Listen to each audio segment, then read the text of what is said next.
What's up, everybody? Welcome back to Vectorsigma.info. I am Dan, member of the Alpha Trion Protocols, and this is it.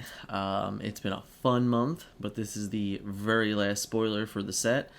We saved this card to the end for a couple different reasons. We think it's going to be a mainstay in all metagames that it's legal in. It's a pretty sweet card. And let's just do it. Let's just get right into it. Let's take a look at this card. The name of the card is none other than Despite Any Difficulty. It is a blue-black secret action. Reveal. When one of your characters defends. When revealed, the character gets +1 defense until end of turn, until the end of battle for each different color among battle icons you flip this battle, up to +4 defense. So obviously this is very strong. If you're base 3 defense character and you flip 4 colors, you go to 7 base defense. It's a big deal. It's a really, really powerful secret action. It's probably in some ways comparable to cards, even remotely similar in a way. It's like a stable cover that gives you a plus defense, which is a black icon. A end hostilities that removes oranges from your opponent. Sabotage armaments that removes a weapon from your opponent. Now, the thing about all of those cards is that they're all in some ways situational, where sabotage armaments doesn't do anything if your opponent doesn't have a weapon, right? If they just go utility or they go armor, and no weapon upgrade, well, then your sabotage armaments, you just kind of time walked one of your own resources, so it doesn't really do you anything. Same thing can be said for end hostilities. End hostilities in Blue Mirrors is just a blank card. It just doesn't do anything. It can even be played around to an extent where your opponent can just play, a grenade launcher and a reckless charge. We've seen more and more upticks of reckless charge coming along, and even in the set itself, we released armored assault. So armored assault is it's a +2 orange. It's getting away from bold. So, and then stable covers is another one. Like stable covers is a pierce card where it's like, you can't take pierce, you get a plus defense, yada yada yada. All those things are all completely situational depending on the deck you're playing.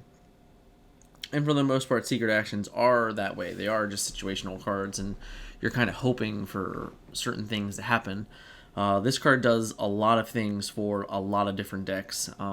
It's promoting mixed color pip decks, right? So like, if you want to get the most out of this, you want to be playing a 4 or 5 color deck, which are pretty rare in most of the metagame, at least in certainly high numbers. If you want to guarantee that you're going to get 4 out of this, well, then that's not going to be as easy as it looks. I mean, especially if you just put this in a normal blue deck where you're just like, all I have in my decks are blues and blacks. Maybe you flip it and all you're going to get is a +2. So it's like, I got a plus defense, like that's cool, right? But I think you're going to see this excel in decks with more than 2 colors. Ironically, I think this fits right into a couple different deck lists in the meta, like even from a earlier standpoint. So an example, Aerial Bots obviously loves this card. It's a blue-black secret actions for Aerial Bots. They are very excited to be playing this over some of the other blue-blacks that they were forced to play in the past. It's a straight upgrade for Aerial Bots. It does a whole lot of good things for them. Grapple. Grapple is another card that, it's always looking for mixed pip cards. It can't really afford to play end hostilities and play sabotage armaments because you're really always trying to trigger. So this card, being a blue-black, really does a lot of things for you.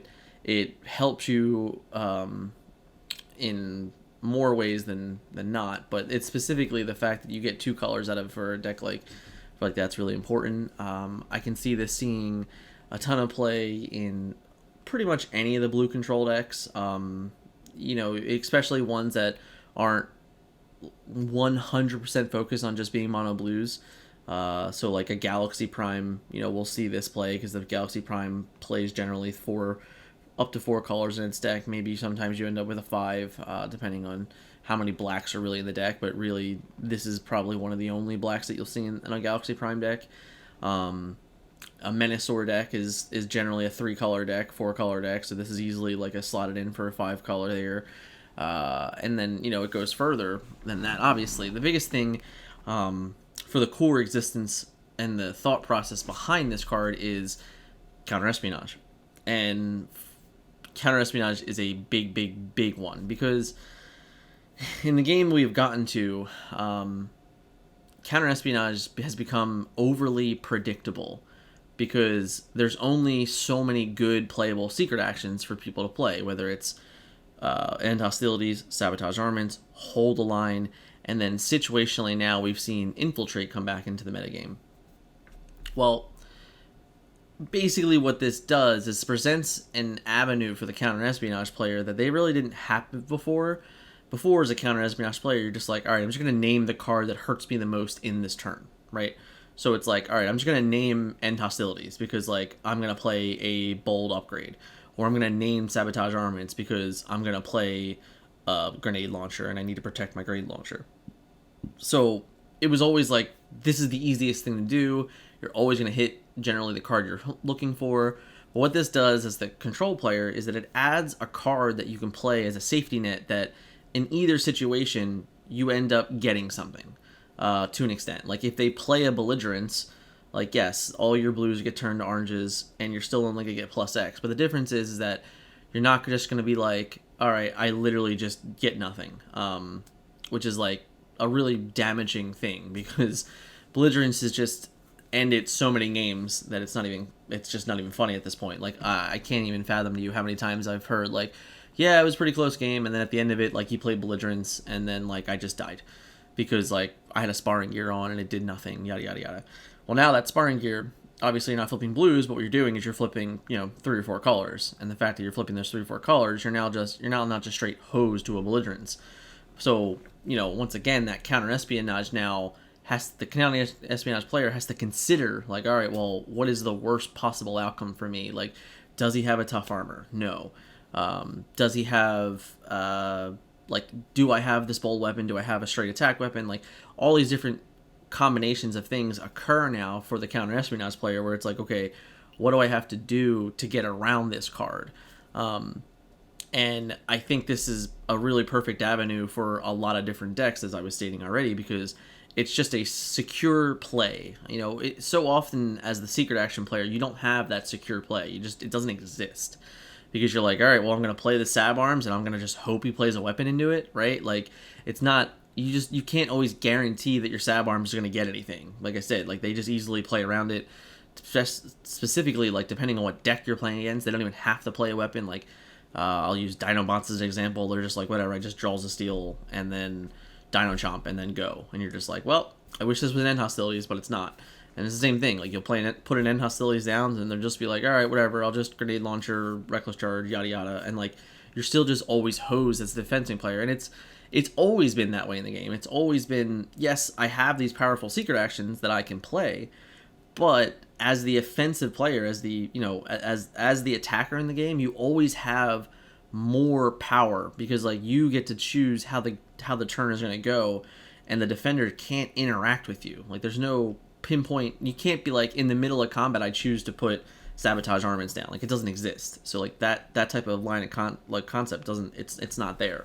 So it's important to try and get a secret action that works that way. And it was a very, very big point for us to get to that point where it's like we feel like we need this in the middle game, because the blue decks, although they've had remote success and they're still doing well, it's still incredible to me that how many games are ending because of a belligerence play, and how many games are ending just because my opponent, like your opponent, had counter espionage and was just easily able to name the correct secret that you were down, and things like that. So really, what this does is that it gives control another piece of the puzzle where it's like, all right, well, now I'm not just a one-trick pony, right? Like, now I have the 4th or 5th secret action to where, like, if I'm going to put a secret action down, let's say if I have 10 secret actions in my deck, they might all be 2-ofs. So now when my opponent says, oh, what are the secrets in your scrap? You're like, end hostilities, sabotage armaments, hold the line, despite any difficulty. They're like, oh, Gradius, 4 different ones. I have no idea what to name. So like it really does create a point where it's like, okay, well, at least now as the quote proactive player, where you have to like play your secret a turn in advance, it's important that this card does get you something. It's always going to get you something, where before you didn't really have that luxury. So we definitely believe this card's going to become a 3 of in many decks. It is very good. It's very powerful. It is capped at 4 for a reason. We didn't really want to pursue 5, +5 defense all the time. And among other things, maybe it gets bigger than that in the future. Who knows? Like what the game can bring. So the idea of putting the cap on it was very, very important for us. This way we knew, like, all right, you're never going to get more than X out of this card. And to even get X, you have to be in a certain set of situations, right? Like, you have to hit the white to get more colors, or you have to just naturally flip 4 colors, or things like that. You have to have a tough armor in play. You have to have tough on your character. As I said before, well, I haven't said it yet, but like Jazz, obviously Jazz loves this card with Here's Your Thing. Which is another great avenue because it's essentially a white-blue for them. So there's definitely a lot of great synergy for the card, and I think it's going to see a ton of play. It's a very, very powerful card.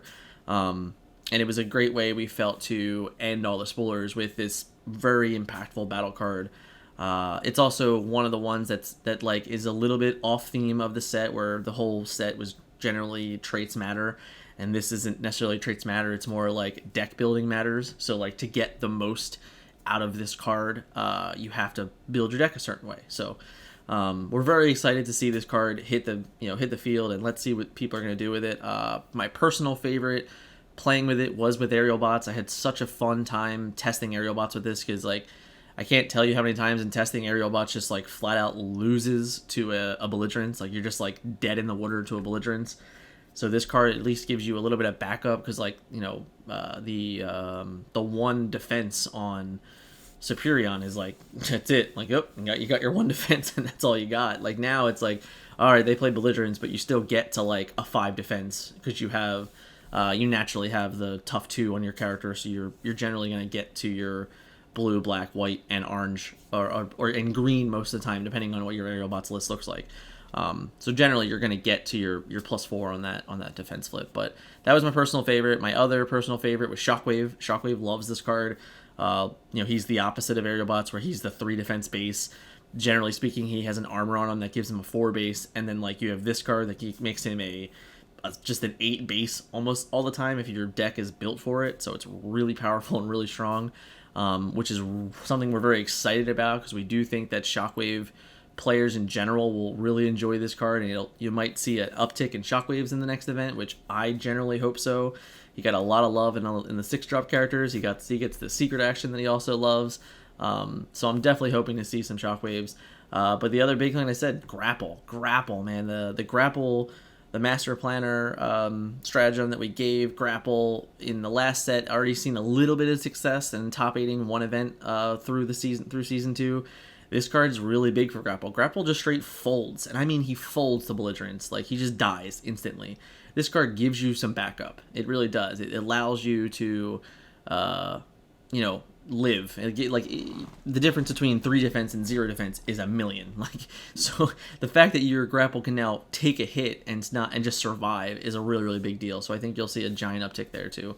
All in all, we're really excited about this card and this set in particular. We're really happy that you guys finally have the full set in hand. On March 1st, you will have the entire PDFs, bleed or no bleed, and I also did a layer. I did a lineup thing for players that just wants to print it right at home for the printer. If you want to go and get it professionally printed, you will have all the bleeds to you, so you can go and do that. If you don't want the bleeds, they're going to be there too. So that's all set up. We have the entire new rules document for all of our tournament series in Season 3 coming out that day. We have the FAQ coming out on March 1st.